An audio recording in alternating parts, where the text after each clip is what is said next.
rows tilled, fertilized, put out, and now we're fixing to go plant our corn. This is my dent corn that we've saved, and this is a contraption that plants it so I don't have to bend over. I'll show you how it works in a minute. So, headed to the garden. So you're going to get this plate, and it's specifically for corn, and you're going to place it. I am not going to be real good at showing y'all this, but you have to place it in there and you turn it to where it locks it. Okay, now it's locked. It's got to be in the grooves right there.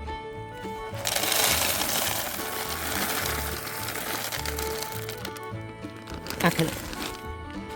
Stand it up in the middle of your row, like so, and then you're going to just walk.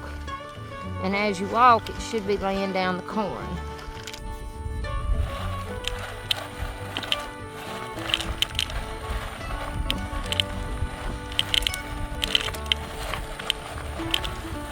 You'll see that long line, that seed. We're fixing to cover it up with a hoe. Well, technically a fire rake.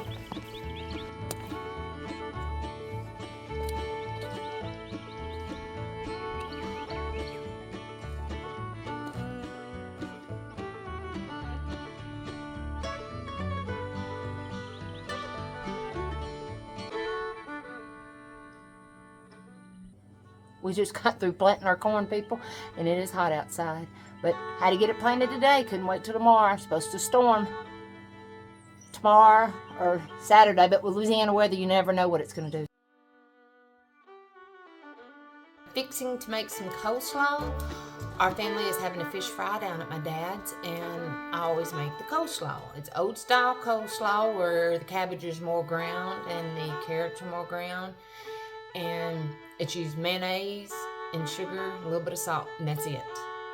And I make my mayonnaise, so I figured y'all might want to watch. So on my cabbage, I take the outer leaves off, always. That's what my mama did, that's what my mama does. And like this one's a little scarred, so I'm gonna take the third layer off. I will save that and feed it to my chickens. First thing you do is wash it off.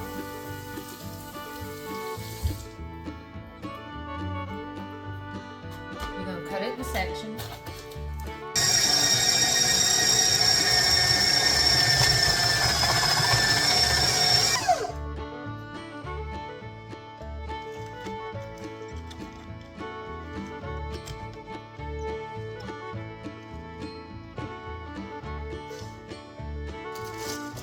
Next, I'm going to peel some carrots. I don't have an amount of how many carrots I use. I go by the way it looks in the cabbage. If I think it needs more orange, I add more carrots. Same technique as with the cabbage, except you don't have to chop this up.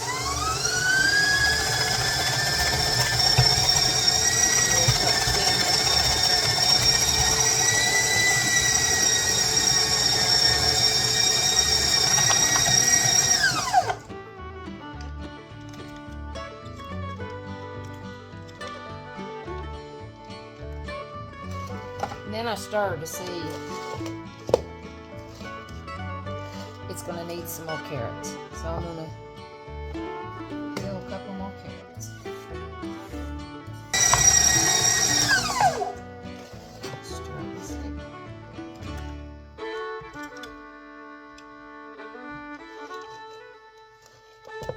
That's the way we like it. I'm fixing to put a half a cup of sugar. So sprinkle a half a cup of sugar. And this is to help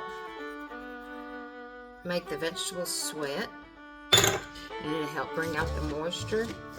This is a very old school recipe. My husband's mama and her family made it like this. You don't have to go buy that coleslaw dressing from the store. You know, as Southerners, you have to have coleslaw for your fish fry. this is a lot of coleslaw, but we have 18 people coming to the fish fry, so our family's rather large.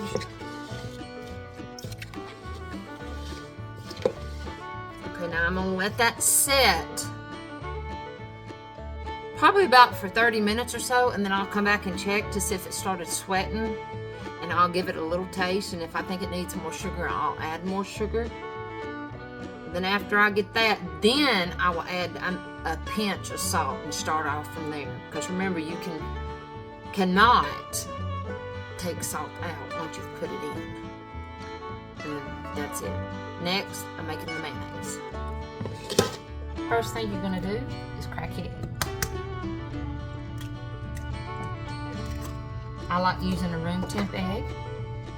And then I'm gonna put just pulsate it.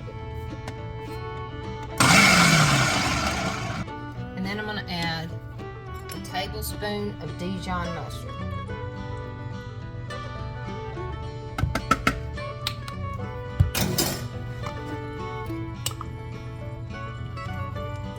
About 1/8 teaspoon of salt. I can always add more. And then I'm going to pulsate that.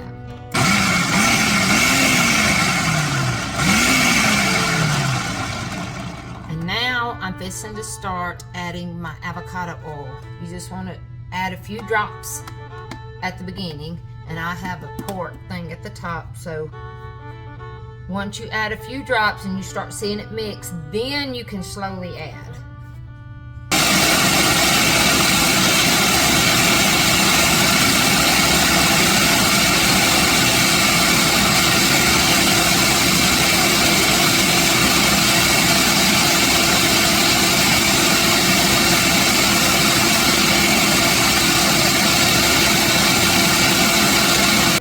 Start adding it in a steady drizzle. Not too fast, not too slow.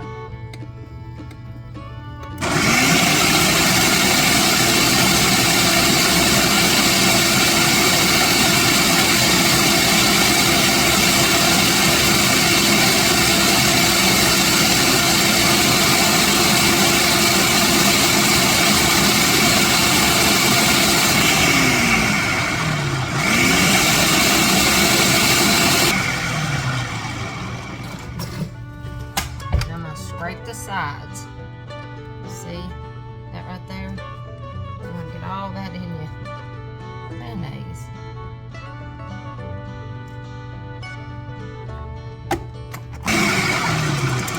Now I'm going to just add a splash of lemon juice.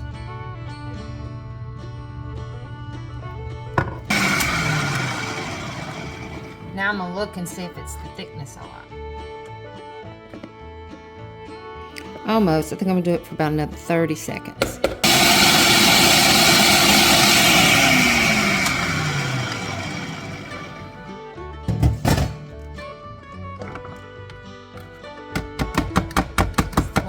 Ours. And then I put mine in a mason jar.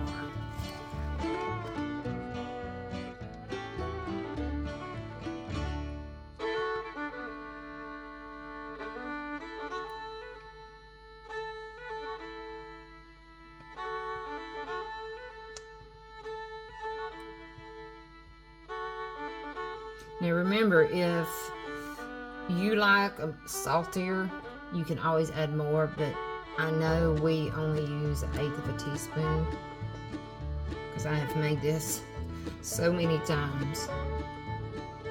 We used to buy mayonnaise by the big bulk size during the summertime, especially when the kids were living here. But we don't, I don't really like mayonnaise. I like it in stuff, but not just to eat outright. And there you have it, fresh mayonnaise. And to that, I put on the lid. And until I get ready to use it, it goes in my icebox. And in case y'all don't know, that's a refrigerator. But we call it icebox down here. Not much juice yet. It might take a little bit. We taste it. There's a little more sugar. I'm going to add about 1/4 cup more. And at this time, I'll add about 1/8 teaspoon of salt.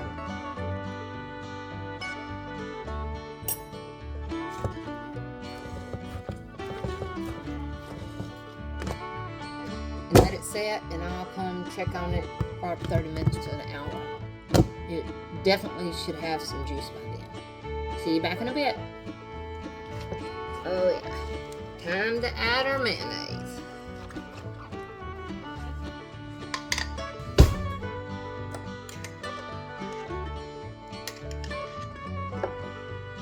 I add a cup to start off with.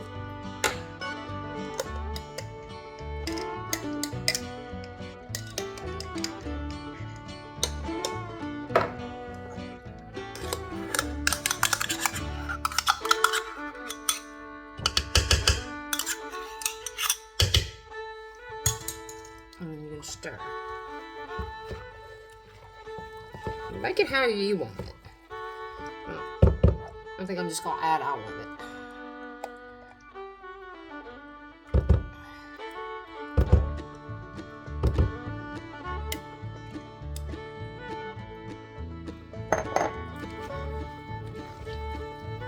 Now the taste test.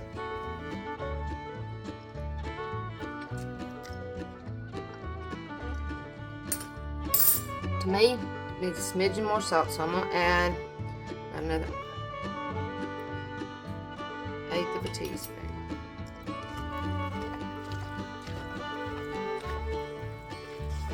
I don't know where all you are from that are watching this, but most people down here in my area like a sweet coleslaw. We don't like a tangy, sour, creamy type. We like a sweet, creamy coleslaw. And this is what this is.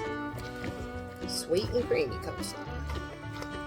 And it gets better as it sits. So, another taste test. Clean fork. Perfect. See that juice? That's what us Southerners like, at least in my family. Sweet and creamy coleslaw. So now it's in my bowl, got the lid on it, fixing to put it in the icebox until it's time to leave for my daddies for that delicious fish fry.